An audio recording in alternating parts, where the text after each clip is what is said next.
Hey, how's it going? Uh, hmm. Hey, please take a look at my signs before I get started.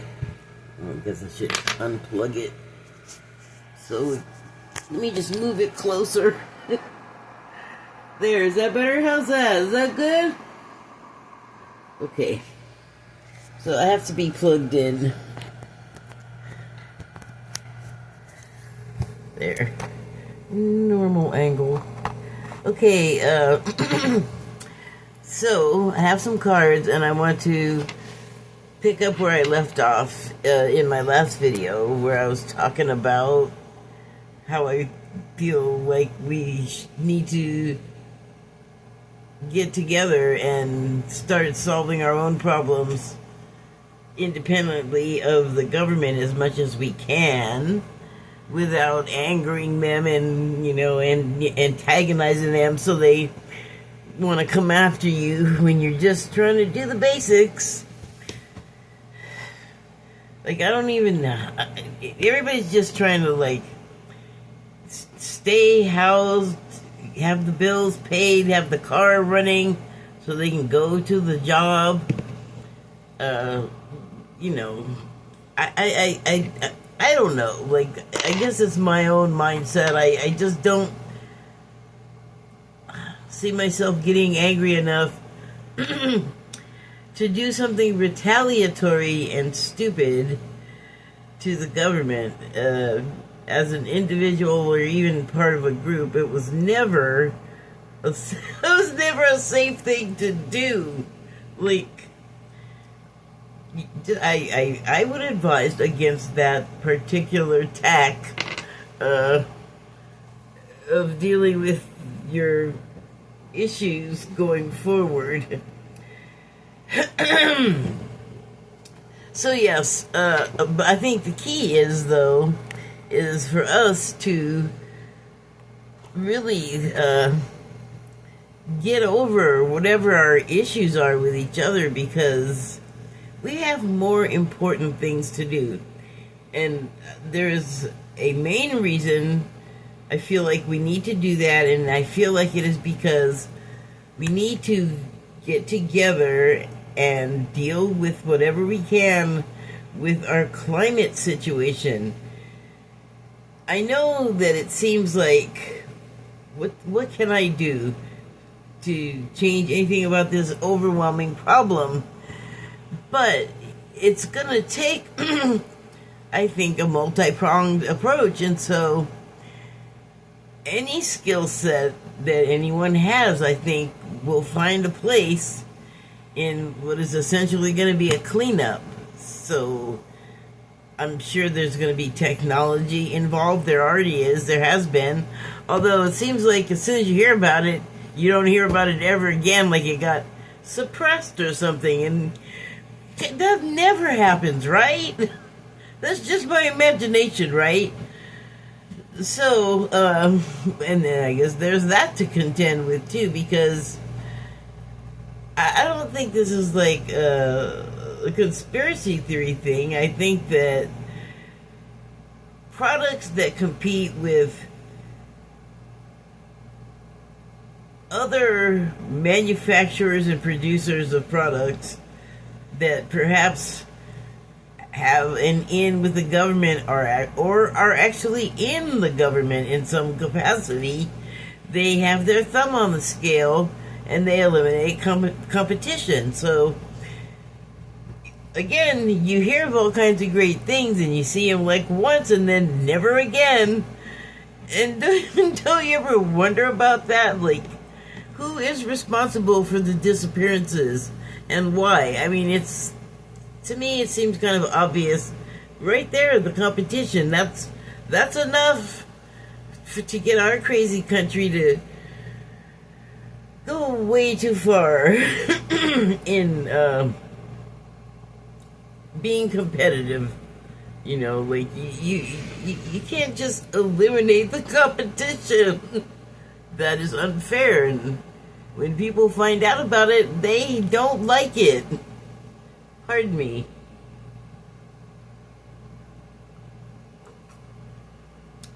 So anyway, I think,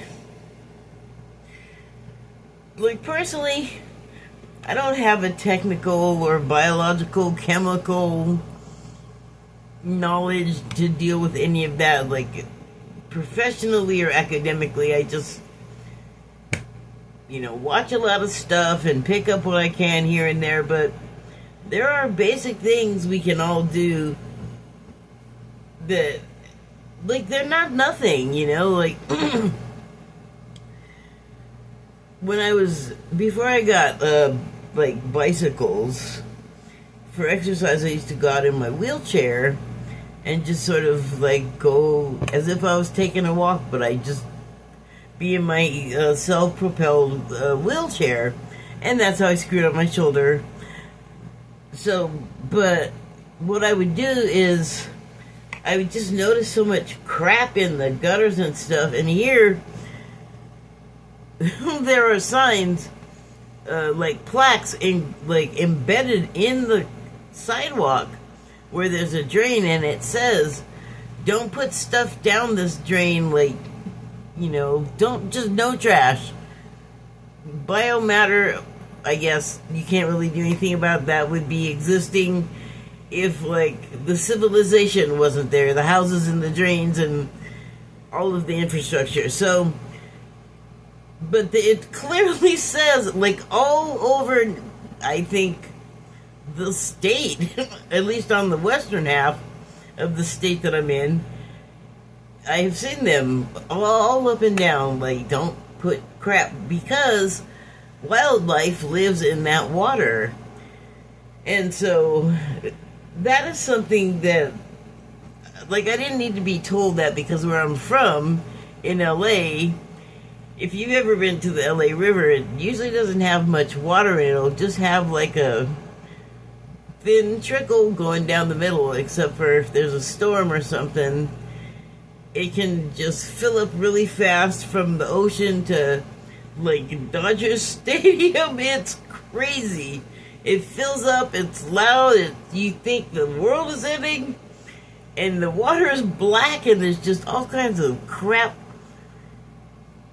You can see a little bit of crap in this dark water, but before the water comes, because of previous times that has happened, that trash and junk that it picks up, it gets left in, like, these drain gate cover things, and just, like, whatever people that get down there and do legally or illegally, like, a lot of junk ends up down there, is what I'm saying, in this riverbed, and it's completely concrete, the majority of it. Like, there is a part of it that is actually, like, dirt and plants growing out of it, but what I have been talking about prior to that description is basically a concrete reservoir. I mean, yeah, just built on top of the river bed, it's weird. So, yeah, I mean, I totally understand. Like, you don't want, like, all of that weird junk.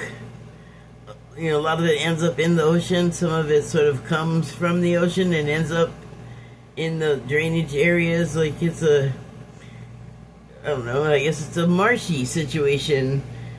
Again, we just built right on top of all of that, and little bits of it, like, are peeking out here and there. And so I already was aware of, like, and I know that, like, the water somewhere gets cleaned for, like, people and your animals to consume and bathe in and all of this other stuff. So to make it clean after traveling and being in the water with all that other junk and literal caca,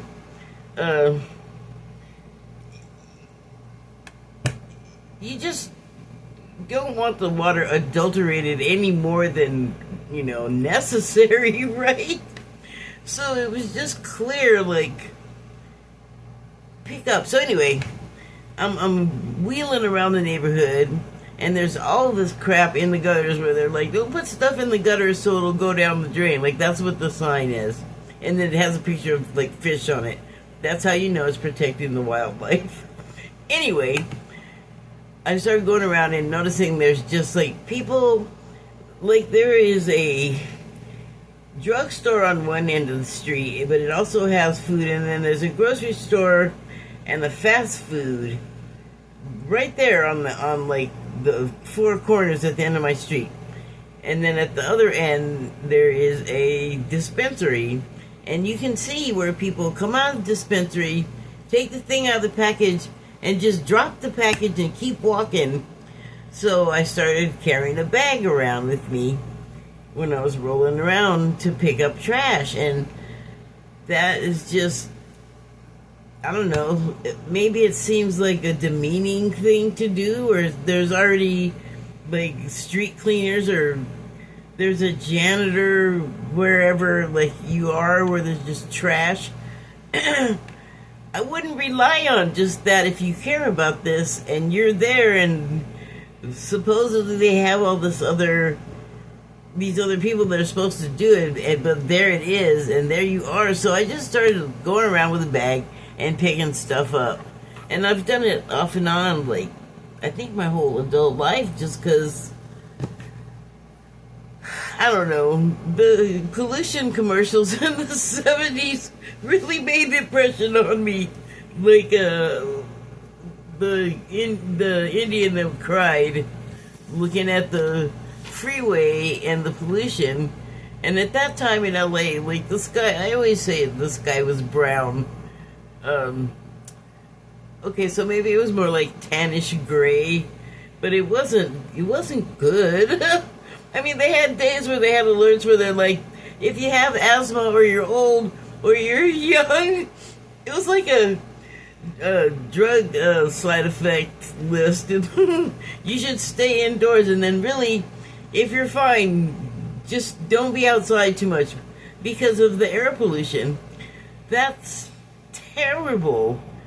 And so I know it got cleaned up when I still lived there, like, still like a kid, like in my teens by then, but it got a heck of a lot better. And then now I keep seeing pictures where I'm like, is it getting like all polluted again? But now I have no doubt, because we have no proper environmental controls, like, on the government level anymore. Like, they don't work properly. If they still exist, it's like a way to use it to, make money and not do the right thing with it. So,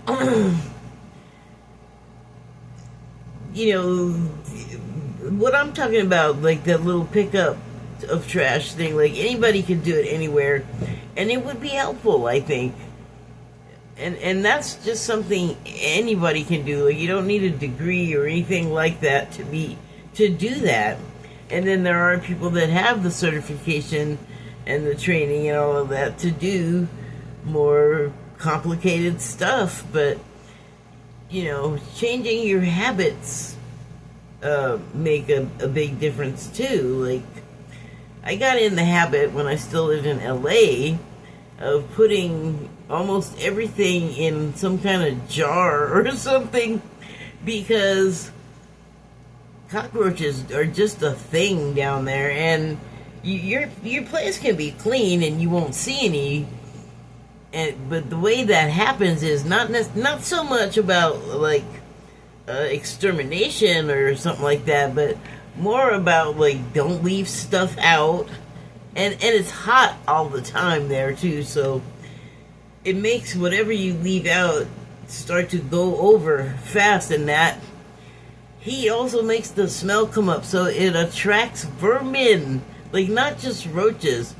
Like, you just gotta put stuff in a sealed container, and it keeps the food safe for you, and the bugs are like, there's nothing to eat here, there's no reason to be here. I lived at this one place in Seattle, and my neighbor, it was an older building, and the construction was It was just such a mess. Like, if I thought about it too much, I would be worried about it collapsing, like, what do you call it? Imploding. So anyway, under my kitchen sink, there was a giant hole in the wall, and it was dark in there, but I think what I could see was the other side of the next apartment, because a smell of just mainly garbage, because that's probably what was right on the other side, like it was probably also their kitchen too. But it just smelled like that person did not take out the trash, and you could also smell it like when you were out in the hallway outside their door. And so I know they were constantly on him, and so I knew when I moved in there were some roaches, and I just super cleaned. And again, like, I don't leave stuff out so there can be like anything to attract anything.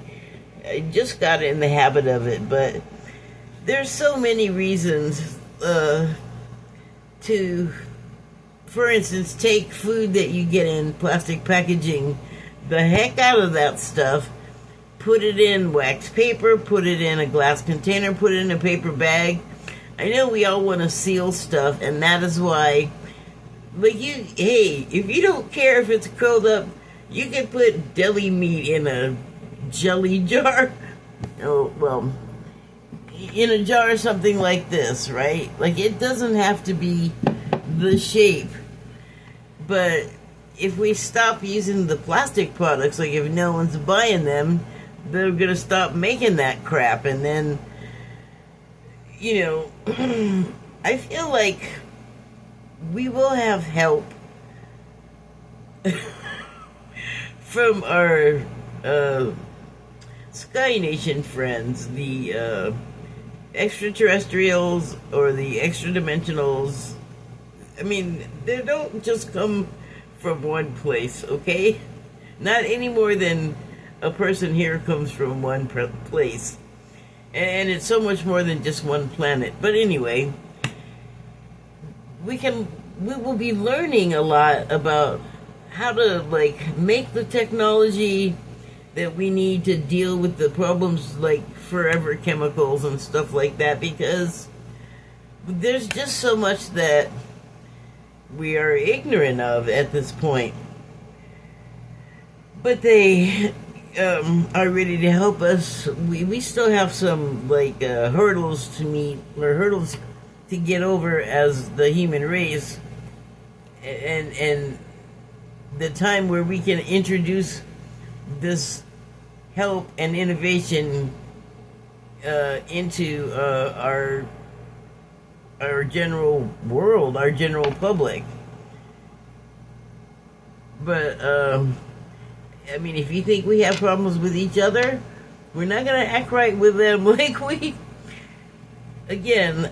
And I think that would be another gain of like dealing with our problems with each other, and like just I really feel like at some point we just gotta say to ourselves, you know, what is the real priority here? Like I could even drop this and come back later and bitch and complain at you, but in the meantime, let's get together so that we can be a force in holding on to water rights. And I by that I mean like the right for just anybody that is walking around on their two human legs or animal to have water that's clean, that they don't have to buy, because yeah. I hope this growling and grunting and inability to speak conveys to you what my feelings on capitalism are, because I feel like it is carcinogenic, practically. Anyway, enough about all of that. I have a Declarations of Mary Magdalene card. I don't have the sequence, it's just today. And then I have 3 starseed oracle cards as well to go along with this reading. So The Declarations of Mary Magdalene card is a 22, and that breaks down to a 4, or adds up to a 4, excuse me. And it's also like 22 is a bunch of ones. That's basically 11, 11. So that's my feeling on it. I don't know. I've never really heard anybody else say that, but anyway, this card says, he or she that revels in outshining the power of God is he or she whom has turned against thy own self. For thy power of God is within you, as the power of God is of you, and outside of you. Thou that seeks to create themselves as the only God, seeks from thy head in power, not from the power of the love of thy sacred heart. Okay, a lot going on with this answer. So I'm going to start with Gnosticism, which I've been learning about for the past couple of years. And Gnosis, the root word, means knowledge. So Gnosticism, I guess, is learning the knowledge, or knowing the knowledge, something like that. On one of the parts of it, actually, am I talking about the right, am I calling it the right thing? Well, I mean, I'm not calling what I want to talk about the right thing. I mean, I have the general subject with the Gnosis, but I want to talk about a particular story about creation and he or she that revels in outshining the power of God. Although,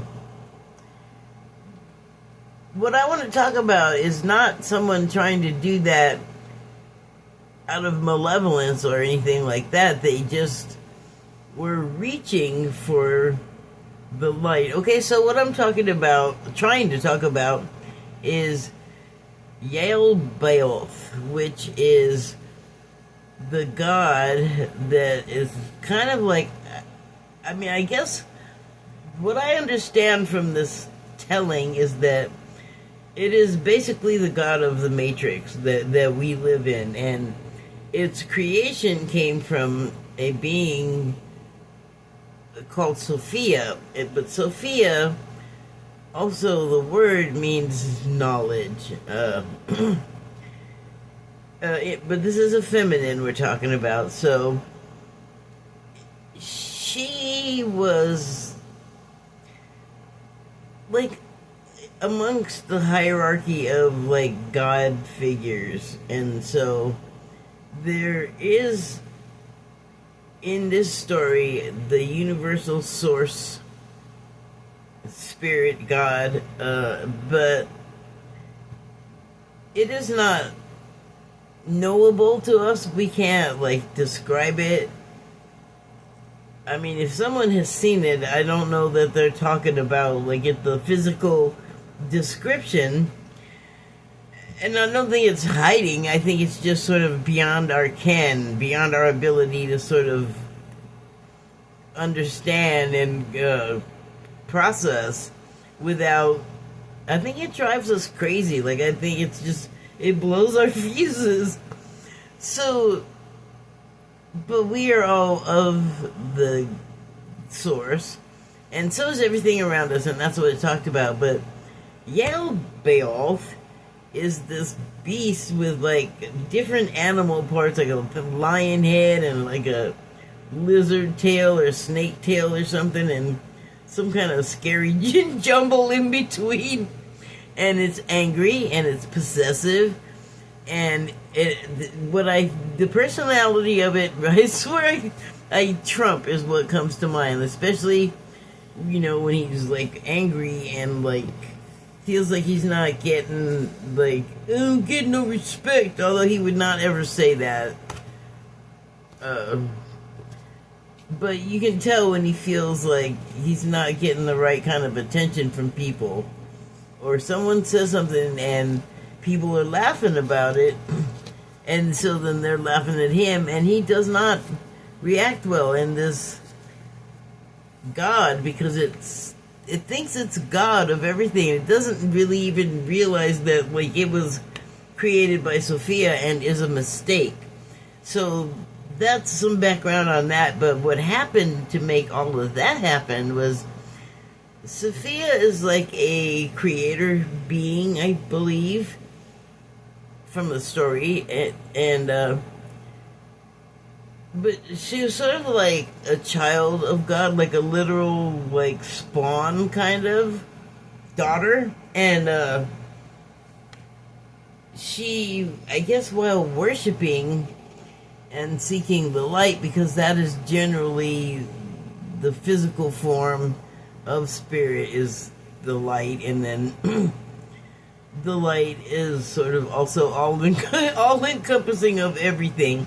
So anyway, I guess she was like looking for a physical light and seeking and seeking and seeking, and her longing and desire to do this, she kind of just manifested this thing that thinks it's God, because she was thinking of God. And I don't think she was trying to outshine God. I think she was just trying to like get closer to God and like maybe see its form. And yeah, I don't know. I mean, I know I said it's a daughter, so you would assume she just saw it. I don't know what happened there. It just came out. But anyway, that story, so it was a mistake. Like, she misunderstood what she was looking at, because she saw a light, but it wasn't the light. So there's always something to just make sure you know, are you paying attention? Because I can trick you here and like, you know, make you go back and have to repeat this particular level. And well, you know, that that's a setback. You kind of have a bit of a mission. So we have to be vigilant and pay attention to all kinds of things, including like what we're sort of idly thinking about. And thankfully, where the dimension that we all live in, the manifestation doesn't happen that quickly. It's speeding up because we're learning how to do it better. But for her, it was like instantaneous. Like,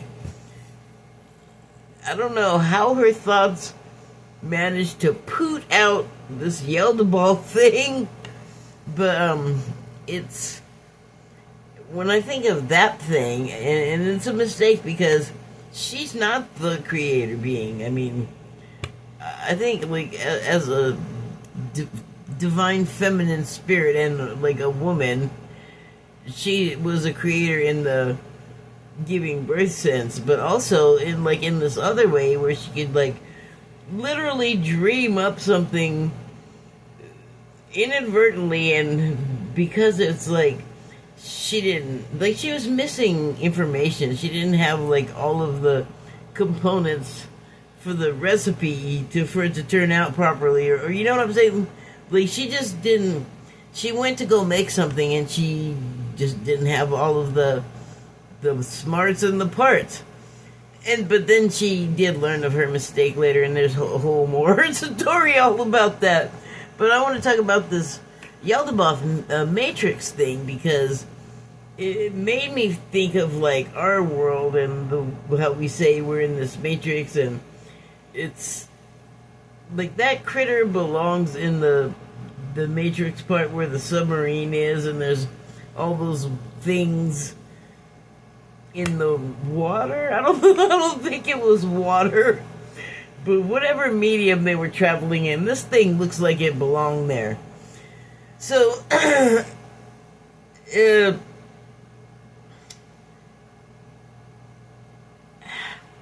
guess that's really all I want to say about that. Like, I just want to paint the picture of like this box where we're stuck, and not only are we stuck, the being that thinks it rules the box, like the biggest fish in the pond, doesn't even know that there's other ponds, or that there's an ocean, or that it rains, or anything. It thinks like what it has, it made, and that's all there is, and don't ask any questions. And that kind of reminds me of religion in my real actual world and other things. Like, don't ask questions, just do what we told you and accept it, and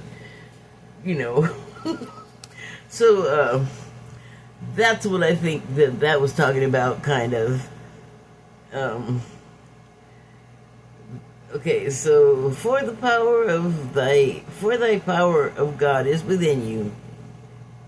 So it's not to say that you can necessarily create quite the thing that I was talking about, but I think we can create semblances of these like little box prisons of our own in our lives, and we have to again be vigilant and pay attention. And like part of like, I don't think this was Sophia like wanting to have a domain to rule over, because I think what came out and manifested, I don't think she intended at all.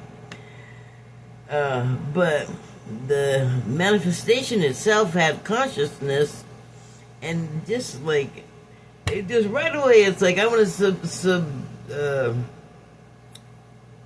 what is the word? Subdue the whole population, and everyone's under my control, and my way or the highway, my rules, you're nothing, my everything. Like, just a terrible situation, but have a party for me. Everybody tell me how great I am. It's like, if you don't do it, you have a problem. So, not a great dynamic in that world.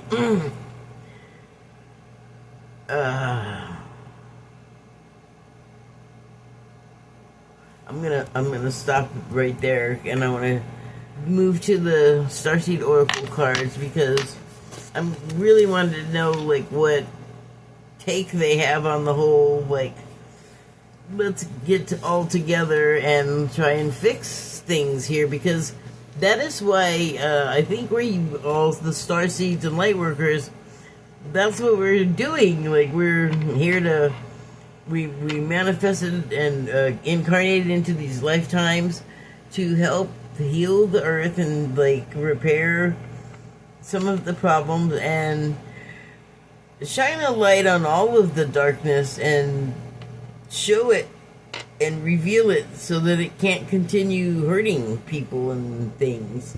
So the first card is your life is a canvas.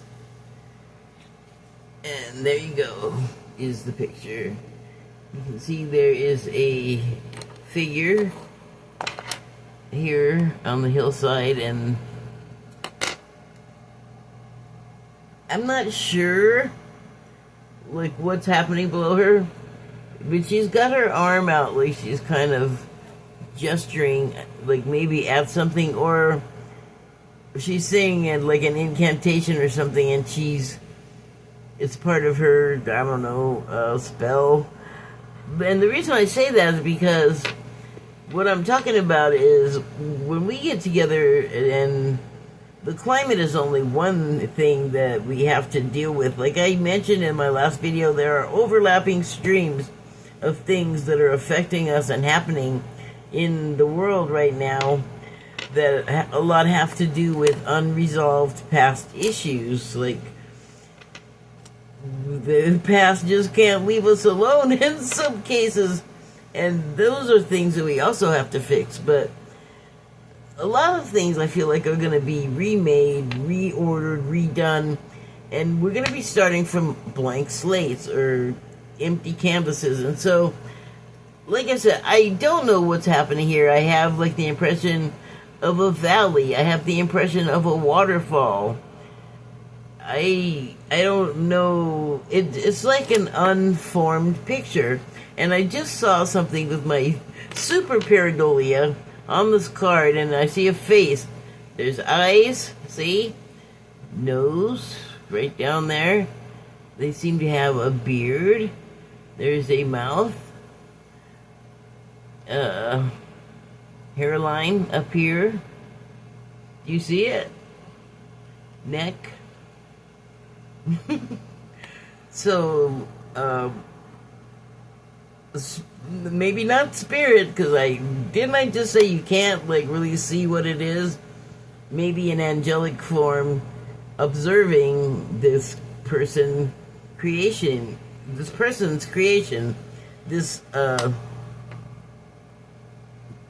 that is of God. So, let me consult the manual. Your life is a canvas.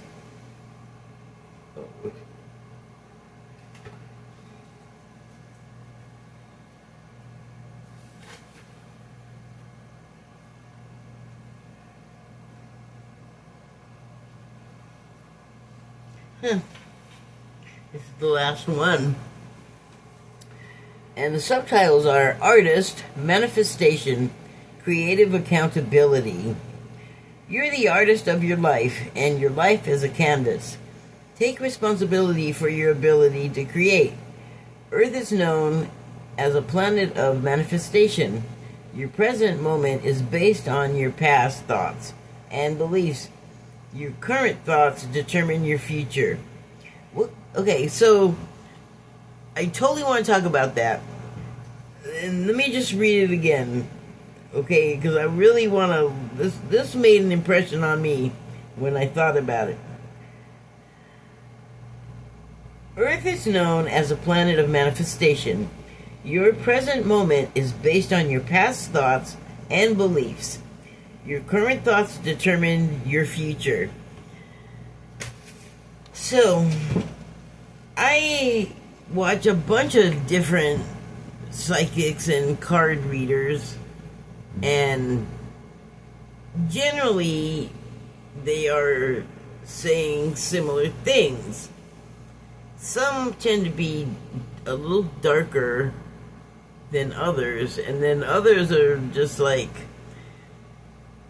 There's a great contrast when I run across these ones that are kind of like light and love and everything's just hunky-dory all the time, and you know that's not a thing. But what snagged me there was how it talks about our thoughts and beliefs from our past have created the present. And so the next part was our thoughts will create the future. I don't want there to be war. Not anymore. I don't want there to be a world war, and I'm hearing that more and more. I don't want there to be a civil war here in the States. I don't want us people, we people, to be fighting each other and having wars and things. We should all stop doing that, because a lot of the munitions and the vehicles and the airplanes and this and that and the other war junk is also harming the climate that we all gotta live in, including soldiers and weapons people. Like, we need to put that crap down for a minute, find another way to deal with our problems, because we're destroying habitat and beautiful places where people could live. And not only that, like, it's not great to like have the blood of deceased people that died violently in hateful conflict. Like, it's not good for the soil. The energy is not good for anybody. It's not good for the people that perished. It's like, what is the good of wars anymore? Like, who is even gaining? If it's just like a few people gaining and all these other people getting hurt and all kinds of property getting lost, and by property I mean places where people are living, not necessarily like landowners or landlords. I'm just saying people that are on those places where there are dwellings, they would like to stay alive. I think it's pretty simple. And so we have free will, And then if enough of us are like, oh, hell no, no World War III, hell no, no Civil War, like, no to all of those violent things, but hell yes to let's, all be like the adults that we can be on this matter, because I mean, if it takes kids, hell, well, I'll take them too. Everybody that lives here needs to be involved in this as much as people need to be involved in the United States where I live in resetting our government thing and political party and voting and all. Like, everything is urgent right now, and we can do a lot more than we give ourselves credit for or give ourselves permission to do. So I'll just end that rant there and continue. What kind of life do you want to create for the future? What are you being called to create? Reconnect with your manifesting power and align your thoughts, feelings, and actions with the vibration that matches them. That's key to, like, I've learned, like, I think I've moved into something else, like, maybe beyond what manifestation is, but you start there, and so this talks about, like, what I learned that kind of changed it, and it's about the vibration that matches the actions that you're taking and the creation that you're making, like what you want to actually create. So it's less about wanting and more about aligning with the vibration of the thing you would like to happen in the future that you would like to create it on that preferable vibration. And well, that's not just manifestation, that's manifestation. Okay, let me continue here. It's never too late to start, and no experience is required. All you need is an open heart and mind and consistent daily action. If you're not sure what you'd like to create, start instead with a feeling of deep gratitude for all that's good in your life right now. State out loud what you're most thankful for. Look for the good in your life, and one thing will be certain. You will find yourself attracting more and more good experiences in your world. This card is inviting you to see your entire life as a canvas, and the picture is completely up to you. Color it with your thoughts and feelings. Create the life that you most long to live. You may also be called to be more creative in your everyday life. What have you been called to create? How can you express yourself more creatively? Well, I wouldn't push it, I'll tell you that. I think once you set your track, your path, like plot what you would like to do, what you'd like to create. If you don't have all the pieces, don't sweat it. It could be one of those things where you just gotta sleep on it, because again, there are a lot of things happening at once. There are a lot of things we have to pay attention to at once, and I don't know if people are enough people are getting the urgency of all of the things that need to be addressed right now, which is why I'm like, please, everybody, can we drop our social struggles with each other and concentrate on how can we help each other, because everyone is required for these things. So the next card is You Got the Love.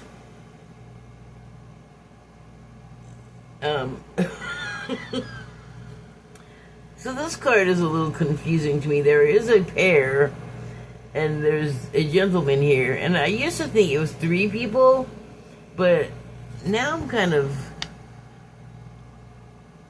oh, maybe it is, but I kind of thought that the woman just sort of was looking one way and then turned her head all the way around this way or something. So she's like in motion. Her eyes are open. Or maybe they're not. It kind of looks like if their eyes, both of them are open, it's very little, like they're kind of tranced out. Maybe connecting with each other. But I don't know how good it's going. Because I don't get the out of focus thing. And so then there's this, I don't even know what it is. I don't know what to call it, but this business down here, it sort of reminds me of like a cave painting.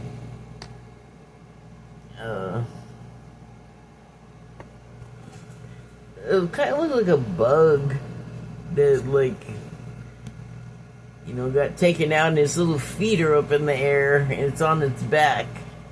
And it just has spots as its pattern, but it's just an impression. And so anyway, you got the love. Let's see what the book says.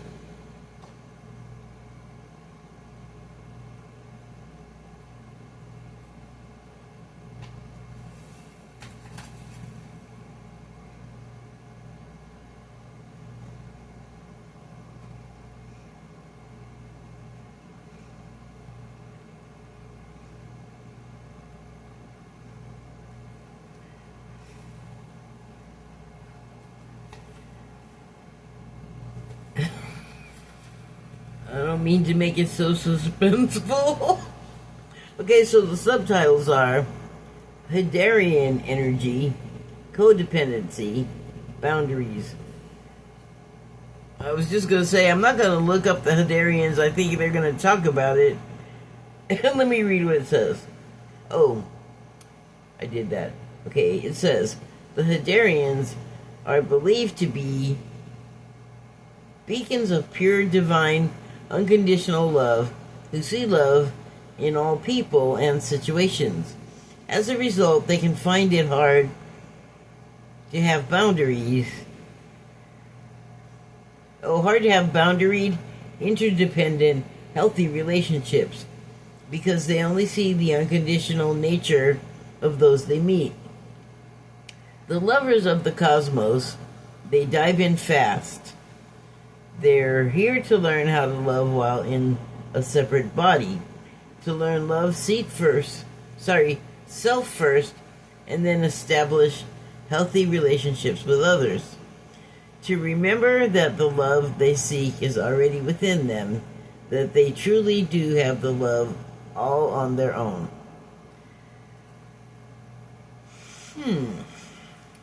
I'm just going to continue. I have thoughts, but I'm going to continue. The message of this card is to review the ways you may need to establish healthier boundaries.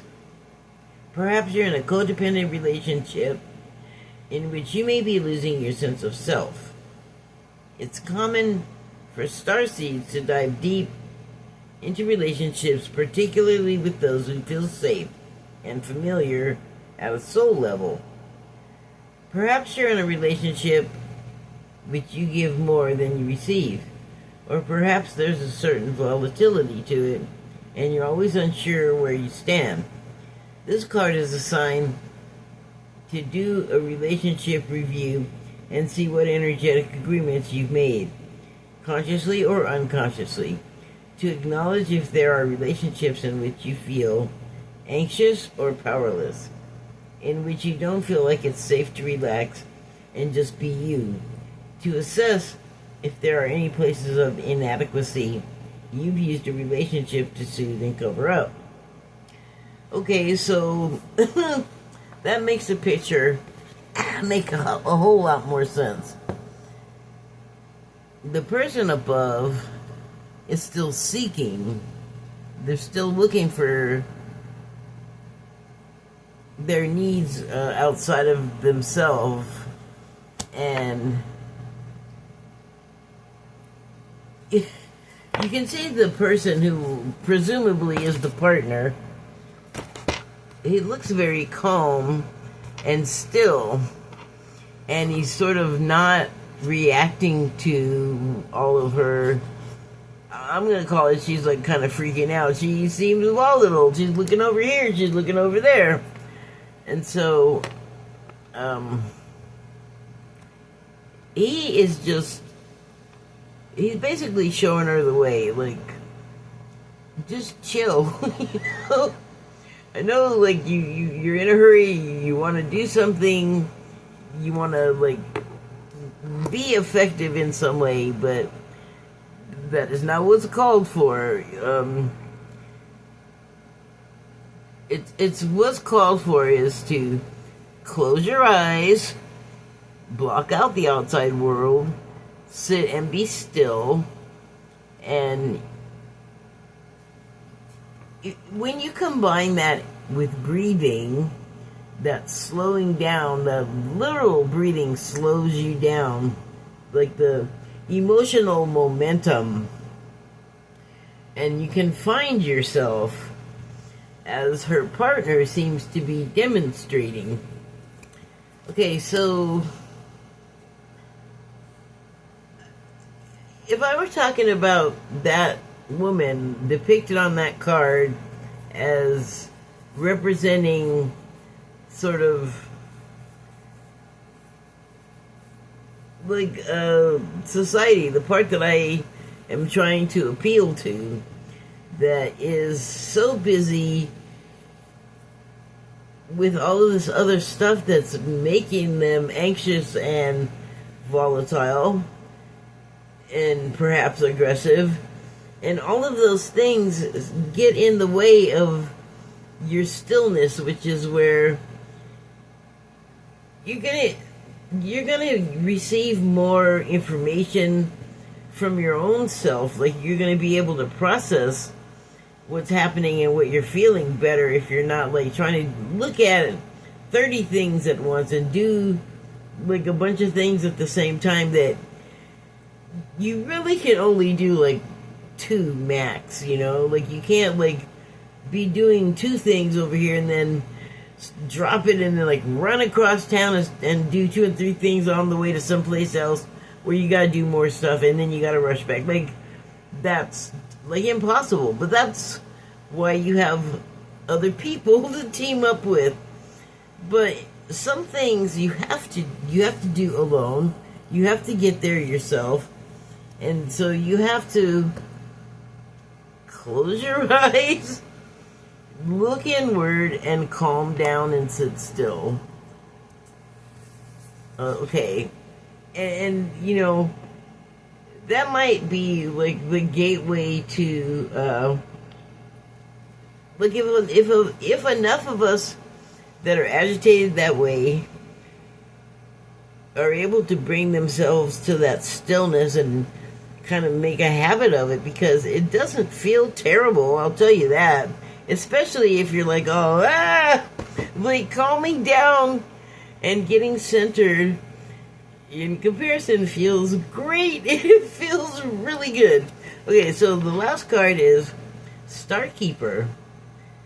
I'm gonna let you take a look. Oh, it's kind of Egyptian and kind of Star Trek emblem. That's that is the vibe I'm getting off of it, but I like it. Very much like a pharaoh looking person there, and they have, it seems to be a woman. It's funny because she almost has on a hijab, and then it goes, looks like her shoulders are here, but it's like a sculpture, it's an edifice, and there's a portal in there. But interesting that it has the Egyptian motif, because there is no shortage of portals in Egypt, I believe, in the structures, the ancient structures there, that like the Valley of the Kings. There are a bunch of like arches and things that look like portals, I believe, unless I'm hallucinating a different place.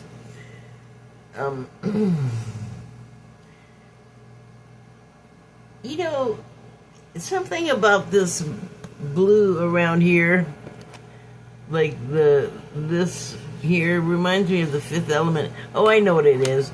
The lady that sings, the lady, the alien lady, the blue lady. That's what it's reminding me of. Okay, I'm gonna, okay, so Starkeeper, that,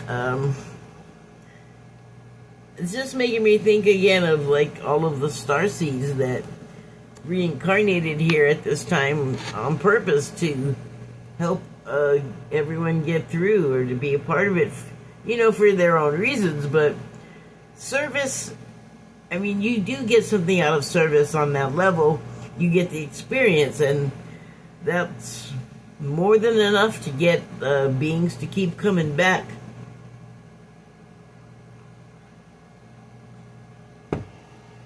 So I guess when I think of star seeds being star keepers, I'm thinking along the lines of Earth stewardship of the people and the planet, because it's not separate. Like, the ecosystem and our biologies are all, like, intricately linked, like almost inseparably linked. Okay, I will look up Star Keeper. My instinct is always to go alphabetical, but that's not how this book works. That's not how they have it set up. So I always have to remind myself, oh yes, you want the index, Sparky. Slow down. Slow down with your Dewey Decimal System.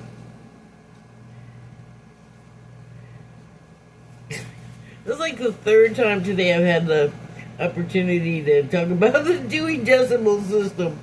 They have that in libraries for all of you people that are not so familiar with libraries. All of you little kids that don't know stuff that are watching this. Ow. Okay, I will read the subtitles now, and they are: Cosmic Ancestor. See the life by staying grounded.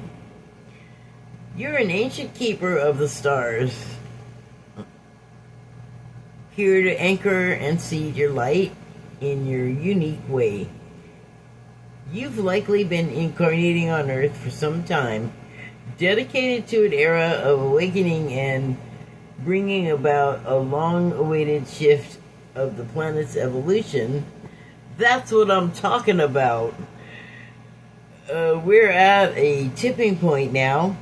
The survival of Earth and all of its species is coming to a head. See, we gotta get on that climate, I'm telling you. The more grounded you remain during this transitional period, the more helpful you'll be.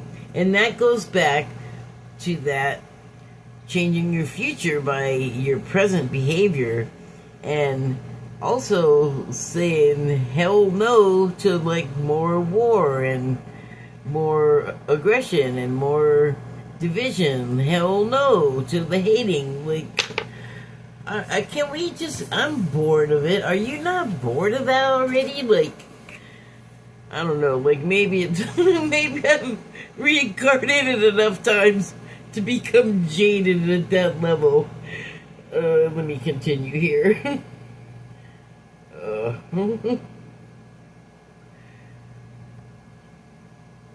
The more grounded you remain during this transitional period, the more helpful you'll be. The more you tend to the flames of your own heart, the more love you'll anchor onto this planet. The wisdom of the stars is imprinted in your soul. The more soul fragments you call home, the more this wisdom is seated here. You may be called to be in different places in the world to anchor this light. Perhaps by taking a trip or living in a certain location, you may also find yourself experiencing awakening symptoms. The more grounded you remain, the more stable Earth's energy will become, and the less reactive humanity will be. See, that's why I think that willpower that's willpower right there, what they're talking about. I think a lot of people are like me. Like, we have had enough with the war stuff and the divisions, and we just want to get on with it. And getting on with it means moving progressively toward a better future for everyone. Like, we got a lot of people that have a lot of things right now that they are unhappy with and would like to see change differently for the better. And like I was saying, the starseeds are here at this time to help with the awakening and to help with like all of the other processes that'll be evolved out of what the efforts are for cleaning up. Like, there's so many ways and so much pollution to deal with, and so many other things. Like, I don't know why this is coming into my head right now, but I think we need to deal with the wild boars, and I don't think killing them is the answer. And now I'm thinking about this other thing. So, serial killers have been on my mind today. But one thing that I was thinking of is that sometimes when you say something to someone and they're not ready to hear it, they get mad at you, and that always makes me think of a serial killer, because when they have the person and they're totally captive and helpless, and they start like begging them, like, you don't have to do this, and stop, no, and I have a family. I just feel like in most cases that's not going to help you at that point. But what I'm getting at is that they'll get mad, and it's like, I guess you don't want that particular person get mad at you about something you said. But not everyone is one of those people. And then the other thing that I was gonna say about them is that I know people think, oh well, you just think like we're gonna change, and what about all of the evil people and like the psychotics and the PDF files even?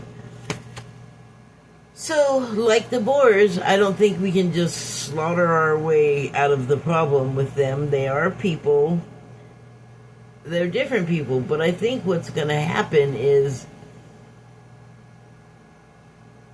not so much that they will change. I think that is a part of what I'm getting. But what I think is going to happen is that the world will change so that they see people and themselves in a different way.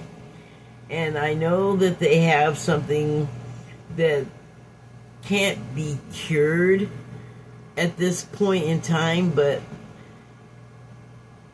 the changes that the future has in store, I think, include some ways to help those people arrive at a place where they're not so dangerous to other people. And also with the Boers, I think the same thing. So, hold on, kitty. Oh, he's gone. Okay. Did I finish this? No. Okay, so, you may be called to be, oh, I already read that.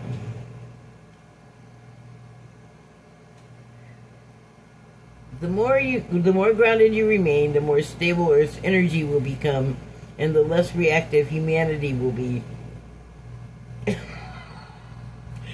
You're here for, they're talking about ascension symptoms. I think like everyone in some way is affected, whether they realize it or not. Often, even people like starseeds are not sure that they're not having some sort of health issue, when come to find out after an expensive doctor visit that they can't find anything, and it's an ascension symptom, but there's a lesson in everything, I guess. Okay. You're here for a double mission: to grow as an individual and as part of a larger collective that's bringing about a shift in frequency. Trust that you can be in the world but not of it, and lead a truly glorious life. Okay, I think that I have covered everything I would like to say. Thank you and good night.